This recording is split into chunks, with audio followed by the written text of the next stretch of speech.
Dito sa Papa Dudut Stories, ikaw ay hindi nag-iisa.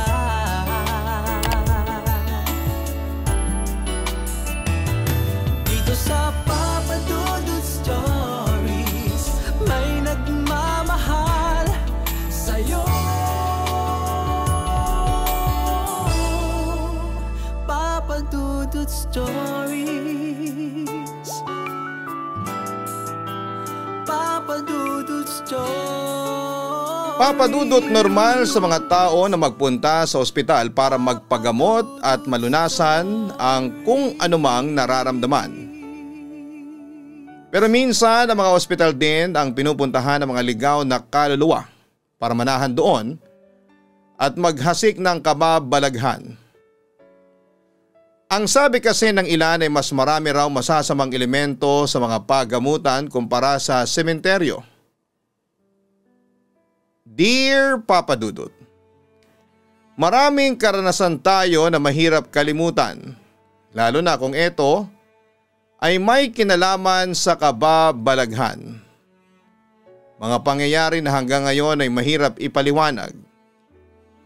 Kumusta po kayo? Isa po ako sa mga avid listener from Bicol at itago niyo na lamang po ako sa pangalang Shay. Halos buong pamilya namin sa bahay ay nakikinig sa inyong YouTube channel. Maging sa Kaistorya YouTube channel at ang inyong isa pang YouTube channel na personal na kung saan ay napapanood namin ang inyong mga kambal. Kaya naman naisipan ko mag-share na rin ng mga karanasang hindi ko makakalimutan. Nangyari ang unang karanasang hindi ko may papaliwanag noong dalaga pa lamang ako. Dahil natanggap na ako sa bago kong trabaho sa isang pabrika. Bagong pakikisama at bagong field na naman ang aaralin ko. Isa sa mga requirements ang mag-training sa kanila sa loob ng 2 months. At first ay medyo natatakot ako kasi may kalayuan pero okay lang para sa ekonomiya naman. Kaya sige lang ako sa pag-iimpake ng mga gamit ko. Ilang linggo na lang mag-i-start na yung training ko kaya kinondisyon ko na yung sarili ko at syempre dala ko yung mahiwagang rosaryo ko. After a week ay nakarating na din ako kung saan ako magti-training. Luckily ay may palibreng dorm naman sila. Kaya natuwa na ako. Pagtungtong ko pa lang sa pintuan ay naramdaman ko ang init ng kwarto na siyang sumalubong sa akin.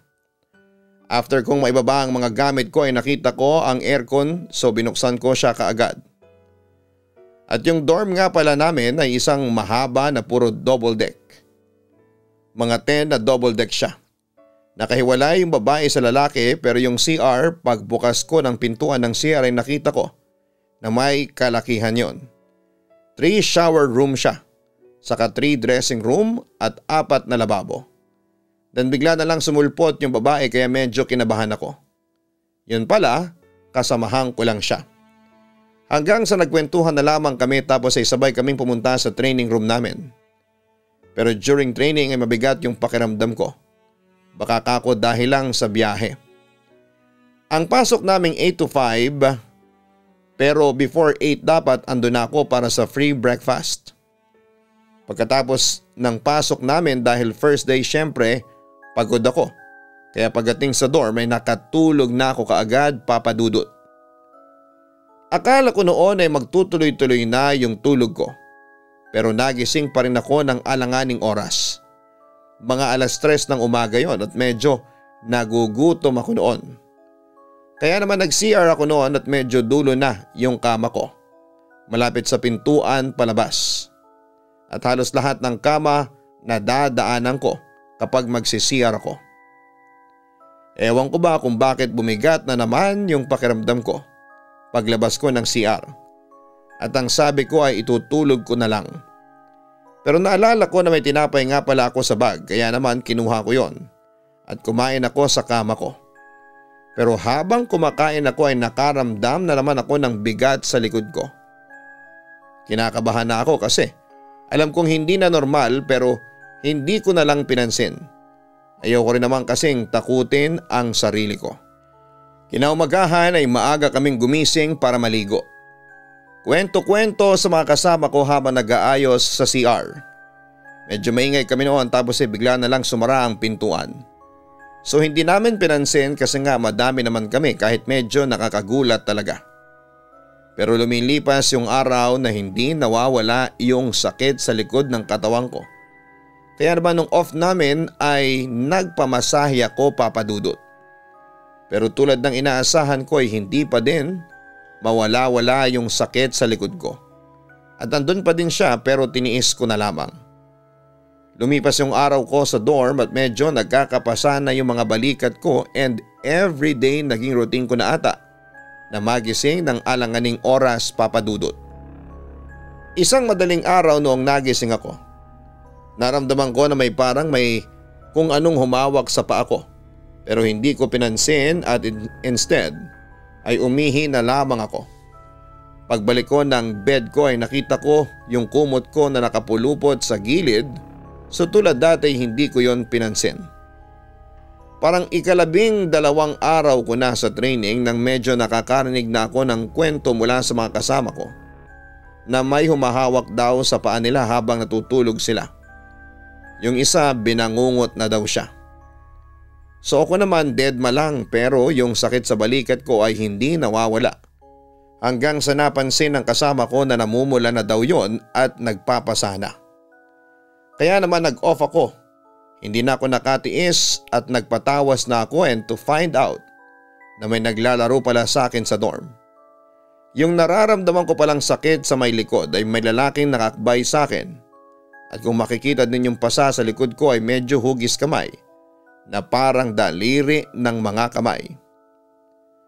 Papa Dudut, binigyan din ako ng mahiwagang babasahin ng albularyo sa amin. Para daw hindi na ako lapitan ng elementong naglalaro sa akin. That time ay medyo gumaan-gaan ang pakiramdam ko. Nung nasa dorm na ako ay hindi naman ako nagkikwento sa kanila dahil ayoko na matakot ko sila. 11 PM noon nang nagre-review kami ng mga oras na yan para sa exam namin kinabukasan sa trabaho. Kanya-kanyang diskarte kami noon sa pag-review. Hanggang sa natapos yung isa naming kasama at lumabas siya sa pinto at nakita ko siya at nakita din siya ng kasama ko. Sabi pa nga namin, nang aga mo naman matapos sa pag-review. Tinawanan niya lamang kami at mga after 15 minutes, kating-kati na rin akong lumabas. Kaya naman kahit na hindi pa ako tapos ay lumabas na ako at inaya ko yung batchmate ko sa katabi kong bed. Sumama naman siya, saka yung isa na nasa taas ng bed niya. Noong nasa labas na kami hinahanap namin si Myla, yung kasama naming naunang lumabas. Pero ang nakita lang namin sa labas ay si Nico, yung nasa kabilang dorm naman. Nico, kanina ka pa? Yan ang una kong tanong sa kanya. Sabi niya ay oo daw. At tinanong ko siya kung nakita ba niya si Ate Myla. Sabi niya ay hindi daw. Papa Dudut, akala ko ay nagbibiro lamang siya doon hanggang sa sumagot naman si Jessa sa kanya.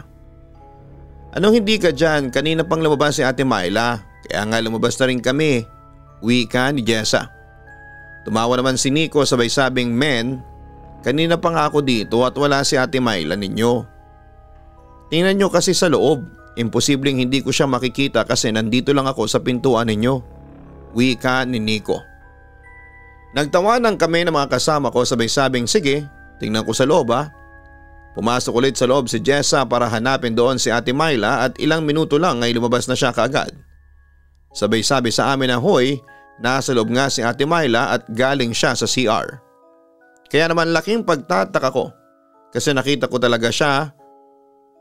namin talaga siya na lumabas at sumunod naman kami kaagad ng paglabas niya. Sabi ko sa inyo men para kasi kayo niloloko ng tao, sabay sabi pa ni Nico. Wala na kaming nagawa nila Jessa kung hindi ang magtinginan at sinabi na din namin kay Nico na papasok na kami. Pero bigla namang lumabas si Ate Myla. Bigla tuloy sabi ni Nico na may halong pagsusumbong. Ate Myla, tinatanong ka nila sa akin kung lumabas ka na raw. Tapos sinabi ko na hindi at ayaw pa rin nilang maniwala. Akala yata niloloko ko sila. Tumawa naman si Ate Myla sabay sabing, galing lang akong CR kanina at hindi pa ako lumalabas. Pumunta pa nga ako sa iyo Jessa pero wala ka sa bed mo. Tapos narinig ko na may nag-uusap sa labas. Kaya lumabas na rin ako. Kasi Ate Myla, nakita ka namin ni Shane na lumabas tapos initian mo pa kami, sabi ni Jessa.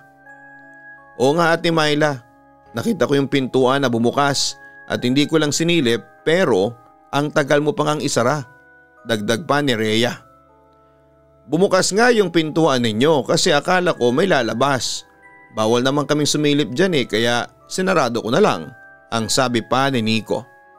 Nang oras na yon ay kinilabutan na ako na hindi ko maintindihan. Sino yun nakita namin na lumabas ni Jessa? Hindi na kami nagtagal sa labas at pumasok na rin kami. Hindi na rin namin pinag-usapan pa ang mga nangyari na yon. Papa Dudut. Papa Dudut, maaga akong dumating sa dorm nung galing sa off ako. Kaya naman ako pa lang ang tao sa loob dahil medyo maaga pa naman noon ay nag-decide akong matulog muna. Sa kalagitnaan ng tulog ko ay nanaginip ako. Nung una ay nasa malawak na lugar daw ako na madaming ilaw tapos may nakita akong bata. Sinundan ko daw yung bata at natutuwa pa nga ako sa panaginip ko na yon hanggang sa kakasunod ko sa bata ay nakarating daw kami sa isang kwarto. Kwarto na pamilyar sa akin. Ito yung dorm namin noon. Kinausap ko ang bata at tinanong ko yung bata kung gusto niya ba akong samahan. Tumango naman yung bata sa panaginip ko tapos may inabot siyang bracelet sa akin. At bigla siyang sumigaw ng napakalakas. Tapos bigla na lang akong nagising. Nagising akong nakatayo sa may CR malapit sa aircon at kaharap ko yung isa kong kasamahan na si Aina na parang gulat na gulat sa akin. Pero mas gulat yata ako dahil sa kinatatayuan ko. Anong ginagawa ko dito? Tanong ko kay Aina. Kumunot ang noo ng dormmate ko habang nakatingin sa kamay ko. May hawak akong bracelet at tuyong mga dahon na hindi ko alam kung saan galing. Bigla ko yung nabitawan kasunod ng paglapit kay Aina. Kinuwento ko sa kanya ang panaginip ko at kahit siya ay kinilabutan din. Sabay tuloy kaming napadasal noon pagkatapos kong itapon ng bracelet at tuyong mga dahon. Nang sumunod na gabi ay muli akong binangungot. Isang babae na duguan ang nakita ko sa may pintuan ng dorm namin. Sumisigaw siya at umiiyak ng malakas. Ginising ko raw ang mga kasama ko pero walang nagigising sa kanila. Naglakad raw palapit sa akin ang duguang babae at sinasakal niya raw ako. Pilit akong kumakawala habang hirap na sa paghinga ko. Kitang-kita ko ang duguang mga mata niya at nabubulok na mga ngipin. Pumasok din sa ilong ko ang masangsang at mabahong hininga niya. Para akong masusuka na hindi ko maintindihan at nang makawala ako ay bigla akong nagising sa bangungot na yon. Habol ko ang paghinga ko at tagaktakang pawis ko talaga. Nagising na rin ang mga kasama ko dahil sa malakas na pagsigaw ko. Isang linggo ang lumipas ay nag-decide na akong mag-resign at hindi ko na hinintay pa ang resulta ng regularization exam namin. Baka kasi mamatay na ako sa atake sa puso kapag na-regular pa ako sa trabaho na yon. Halos gabi-gabi na kasi akong binabangungot at may nakikitang mga elementong alam kong ako lang ang nakakakita. Mabuti na lang at nang umuwi ako sa bahay namin ay tinigilan na rin ako ng mga bangungot ko na yon, Papa Dudut. Pero mula noon ay naging relihiyosa talaga ako. Akala ko nga ay magtatapos sa talaga doon ang naging experience ko pero hindi pala. Nang mag-asawa ako at magkaroon ng anak, ay muli ako nakaranas ng hindi may paliwanag na bagay, Papa Dudut. Nakatira kami ng asawa ko at anak ko noon sa bahay ng lola ko kasama si Mama. Tanghali pa lamang noon pero iba na ang pakiramdam ng lola ko. Siya kasi yung tipo na kahit may nararamdaman ay sige pa din sa paglilinis ng bahay. Pilit ko man siyang bawalan pero ayaw pa din niyang tigilan. Kaya hinayaan ko na lamang siya sa gusto niya. Maya-maya pa ay umupo na rin siya. At sabi niya sa akin ay ikuha ko daw siya ng malamig na tubig. Kaya naman dali-dali akong kumuha at ibinigay yon sa kanya. Tinanong ko siya noon, "Nanay, ayos ka lang ba? Tanong ko dahil nakasanayan ko nang tawagin siyang nanay. Sinabi naman niyang oo, kaya naniwala na rin ako dahil nakita ko na maayos naman ang paghinga niya. Gabi na noong tawagin ko si nanay, sabi ko ay kakain na kami. Naghahain na rin kasi noon ang mama ko ng pagkain at ako naman ay nag-alaga ng anak ko. Lumabas naman kaagad si nanay pagkatawag ko sa kanya. Yung parang isang normal na gabi lang para sa amin. Mahimbing na ang tulog ko ng gabi na yon pero nararamdaman ko na panay ang galaw ng anak ko. Mahilig kasi siyang umunan sa tiyan ko. At pagtingin ko din sa tabi ko ay nandun na pala ang asawa ko. Hindi ko na namalaya na dumating na pala siya. Pero sa gitna ng gabi na yon ay isang ungol ang narinig ko. Ungol na parang natatakot, na parang umiiyak, na parang nahihirapan. Kaya agad akong lumabas ng kwarto at nakita ko ang nanay ko. Pikit ang mga mata niya habang umuungol. Pinilit ko siyang gisingin. Nagising naman siya pero naninikip daw ang dibdib niya. Ginising ko ang mama ko at ang asawa ko. Pero bago namin siya dalhin sa ospital ay pinalipat ko muna ang kapatid ko sa bahay para bantayan ang anak ko. Doon namin dinala si nanay sa ospital pero sabi ng doktor ay kailangan daw siyang i-confine. Kaya naman umuwi kami ng asawa ko at nanguha kami ng mga gamit niya, Papa Dudut. Kinabukasan na bumisita ang doktor sa kwarto kung nasaan si nanay. Sinabi niya na kailangan daw ng test kay nanay para malaman kung ano ang nangyayari sa kanya. Medyo namamanas kasi siya noon, Papa Dudut. Meron na rin kasing sakit sa bato ang nanay ko. Kaya minabuti na namin na ipatest siya agad-agad. Maghapon akong bantay sa ospital noon at dahil Sabado naman ang asawa ko muna ang nag-alaga sa anak namin. Walang tigil ang pasok ng mga nurse sa kwarto ng nanay ko. Kuha ng dugo, kuha ng test ng ihi, palit ng diaper, kuha ng blood pressure at sugar at kung ano-ano pa. Kami naman ni mama ay palaging kinakausap si nanay kung may masakit ba o anong gustong kainin. Medyo maselang kasi si nanay at ayaw niya ng rasyon sa ospital. Kaya namimili kami o kaya ay umuwi si mama para magluto ng pagkain. Mga 2 gabi na kaming nasa ospital. Sa dami ng nurse na pumapasok ay hindi ko na matandaan ang mga pangalan nila pero mababait naman sila. Papa Dudut, may isang nurse na tuwing magbi-BP kay nanay ay kumakatok muna siya at hindi agad pumapasok. Nagkataon din na pag dumudumi si nanay ay sa kanya natatapat na duty. Biniro ko nga siya pero ngiti lang ang sinasagot niya palagi sa akin. Gaano ka na katagal na nurse dito? Tanong ko. Medyo matagal na, mag-5 taon na ako dito. Tugon niya bago umalis na rin siya pagkatapos niyang i-BP si nanay. Makalipas ang 1 oras may pumasok ulit na nurse na i-BP ulit si nanay. Sabi naman ng nurse ay normal ang BP ni nanay at may binigay na gamot para ipainom ko daw. Nang sumapit na ang umaga ay nag-round na ulit ang doktor at ang sabi ay kailangan daw i-refer si nanay sa ibang doktor dahil sa bato niya. Tuloy-tuloy pa din ang ubo ni nanay at naninikip pa din ang dibdib niya. Nang maghapon na yon ay panayang daing ni nanay kaya naman sabi ko kay mama ay 2 na kaming magbantay kay nanay. 8 PM na ng gabi nang may biglang kumatok sa pinto. Hinintay ko na may pumasok pero walang pumapasok na kahit na sino. Kaya naman tiningnan ko at pagbukas ko ng pinto ay si ate nurse pala at kailangan na raw i-BP si nanay. Siya ang nurse kagabi na pinagbuksan ko ng oras ding yon. Kinausap siya ni mama at sinabi na, "Nurse, papalitan naman ng dextrose, paubos na kasi." Wika ni mama. "Sige po, babalik na lang po ako at pakihintay na lang po," wika ng nurse. Pero konting-konti na lang yung dextrose at hindi pa rin bumabalik yung nurse. Tumayo na si mama at pupuntahan na sana niya ang nurse para mag-request. Pero bigla namang pumasok ang isa pang nurse. "BP lang po si nanay," wika ng bagong dating na nurse. "Kaka-BP nyo lang po ah." "BP na naman?" "Saka nurse, pakipalitan naman po yung dextrose kasi wala na oh.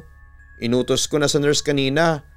Hanggang ngayon wala pa rin siya," wika pa ni mama. Sige po, i-BP ko po muna ulit si nanay tapos papalitan ko na po kaagad," wika ng nurse. Pagkalis ng nurse ay nagtaka na si mama kasi paulit-ulit ang pag-BP kay nanay. Maya-maya pa ay may kumatok na naman sa pinto at dahil naiinis na si mama ay ako nang nagbukas ng pinto. Ma'am, ito na po yung dextrose. Pasensya na po at natagalan ako. Siya yung unang nurse na nag-BP kay nanay kanina. Kagad niyang pinalitan ng dextrose ni nanay bago umalis kaagad. Kakalis lang niya nang dumating naman ang pangalawang nurse na may dalang bagong dextrose din. Sinabi namin na napalitan na ang dextrose na pinagtaka naman ng pangalawang nurse pero umalis na lang din siya kaagad. Sa pag-alis niya ay nagtawanan pa kami ni mama, parang mali-mali ata mga nurse kanina kasi 2 beses nag-BP tapos 2 dextrose din ang dinala sa kwarto namin. Kinabukasan papadudot kami pa din ni mama ang nagbabantay kay nanay at ang sabi ng doktor ay baka pwede nang makalabas si nanay kung magiging ayos ang huling test niya. Kaya naman baka sa mukha ni nanay ang tuwa dahil sa wakas ay makakauwi na rin siya. Tulad ng dati ng gabing yon, mga 8 p.m. May kumatok ulit sa pinto at malamang yung nurse na naman kaya pinagbuksan ko na siya kaagad. Dahil sa tuwa ko ay nakwento ko sa kanya na makakalabas na kami kinabukasan habang binibipi niya si nanay pero hindi siya nagsasalita. Tinanong ko rin ang pangalan niya pero hindi ulit siya umimik. Tinuro niya lang ang name niya bago siya lumabas. Naisip ko na ang suplada naman ng nurse Tina na yon. Pero naisip ko rin na baka pagod lamang din siya dahil sa dami ng pasyenteng inaasikaso nito. Mga ilang minuto na naman at may nurse na pumasok at ibibipi na naman si nanay pero hinayaan na lang namin ni mama kahit na nagtataka na kami. Pero makalipas lang ang 1 oras ay may kumatok sa pintuan pero walang pumapasok kaya naisip ko na si Nurse Tina na naman yon. Gawain niyang kumatok pero hindi pumapasok hanggat walang nagbubukas ng pinto. Pagbukas ko ng pinto ay walang tao pero may amoy bulaklak. Ewan ko pero sobra akong kinilabutan papadudot. Sinabi ko kay mama pero ang sabi niya ay baka may dumaan lang na nagkamali lang ng katok. Pero hindi maalis sa ilong ko yung amoy ng bulaklak niya. Hindi na nga ako halos nakatulog talaga noon papadudot kasi parang gusto kong abangan kung babalik o kakatok ulit si Nurse Tina. Nang makatulog ako ay nagising ako bigla sa katok sa may pinto. Wala sa diwa na tumayo ako at binuksan ang pinto na labis kong pinagsisihan kasi nakita ko doon ang dugoang babae na nakasuot ng puting uniform. Humakbang siya papasok ng kwarto at napatras naman ako. Bago pa ako muling makahakbang ay nahila na niya ang buhok ko kasunod ang pagsakal sa leeg ko. Pilit akong kumawala pero napakahigpit ng pagkakasakal niya sa akin. Nagawa niya pa akong daganan hanggang sa halos hindi na ako makahinga. Shay, gising!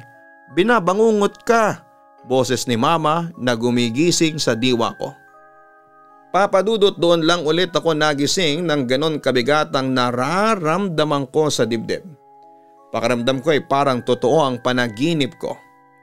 Ang sabi ni mama ay narinig daw nila akong umuungol kaya ginising nila ako pero ang tagal ko raw bago magising. Gising na nga rin noon si nanay at baka sa mukha niya ang pag-aalala. Kinuwento ko sa kanila ang naging bangungot ko at sinabi ko rin na si Nurse Tina ang nakita kong babaeng duguan at sumasakal sa akin. Kinaumagahan dahil may kadaldala ng mama ko ay tinanong niya ang mga nurse na umalalay sa amin tungkol kay Nurse Tina. Sinabi niya na si Nurse Tina ang unang nag-BP kay nanay at madalas pa itong kumakatok sa pinto. Nagtinginan yung 2 nurse at tinanong niya kami. Si Tina po? Lagi po siyang nag-BP sa kwarto ninyo? Tanong ng isang nurse. Oo, lagi siyang nauuna sa inyo mga ilang minuto lang. Saka siya yung nagpapalit ng diaper ni nanay at nagpapalit ng dextrose nun. Naalala mo yung may dala ka pang dextrose pero meron na? Wika ni nanay. Parang namutla ang dalawa at napansin ni mama yon. Kaya nagsalita siya na parang ang laki ng kwarto namin. Pero matagal na po siyang patay. Wika ng isang nurse. Ha? Nakausap pa namin siya kagabi. Kita mo naman iha, siya pa ang nagdala ng dextrose ni nanay. Baka ibang Tina yung sinasabi mo. Wika ni mama. Hindi lang po ito yung unang beses. Halos lahat po kayo na natapat sa dulong kwarto ay yan ang sinasabi na laging may nurse na kumakatok ng 8:00 ng gabi bago pa may nurse na mag-BP sa pasyente. Nang sinabi ni ating nurse, ang bagay na yun ay sobra yung naramdaman kong takot. Kinilabutan ang buo kong katawan papadudot na parang nanlalamig na hindi ko maigalaw ang katawan ko. Ilang gabi kaming nasa ospital at ilang gabi naming nakasama si Nurse Tina. Kahit ako po ang nurse sa station ay nararamdaman ko po siya.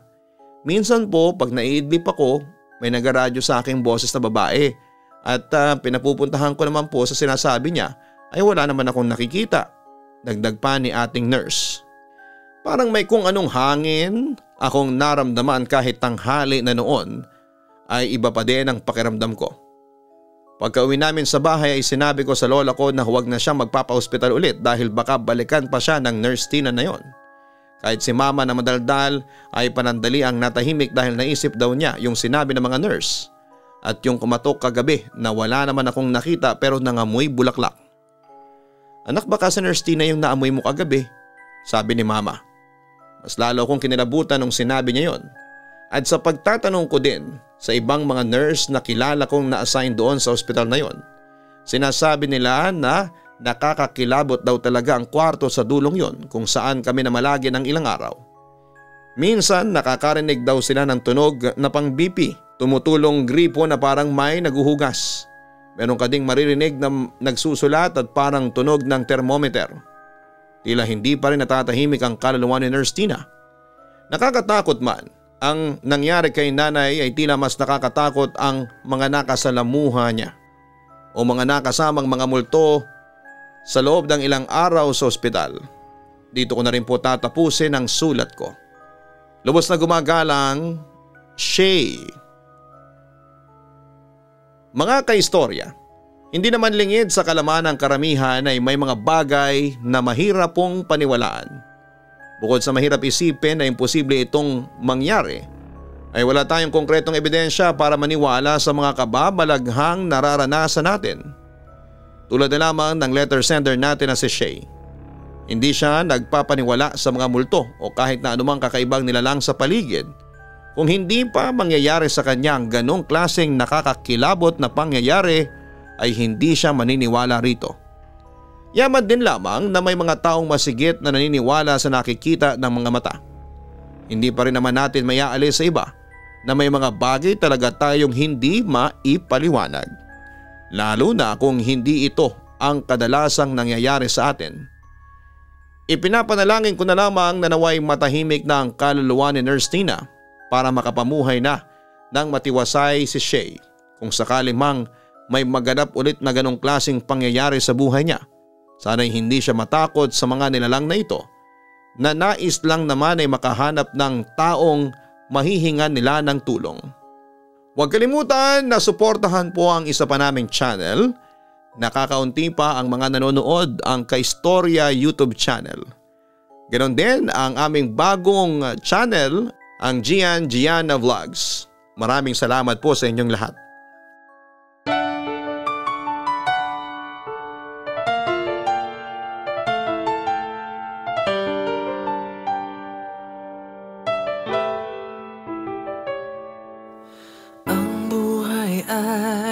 mahiwaga, laging may lungkot at saya. Sa Papa Dudut Stories, laging may karamay ka.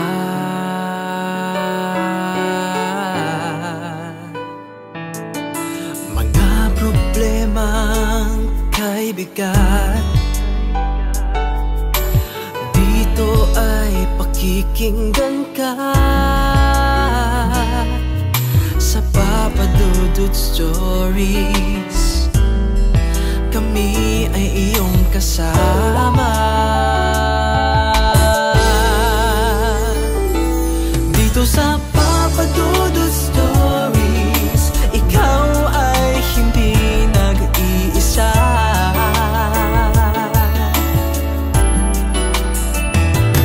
Dito sa Papa Dudut Stories, may nagmamahal sa'yo.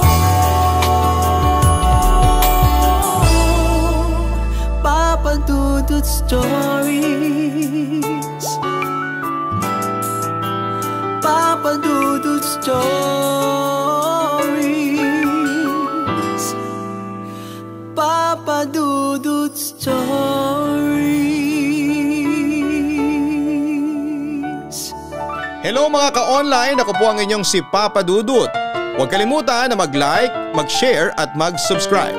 Pindutin ang notification bell para mas maraming video ang mapanood ninyo. Maraming salamat po sa inyong walang sawang pagtitiwala.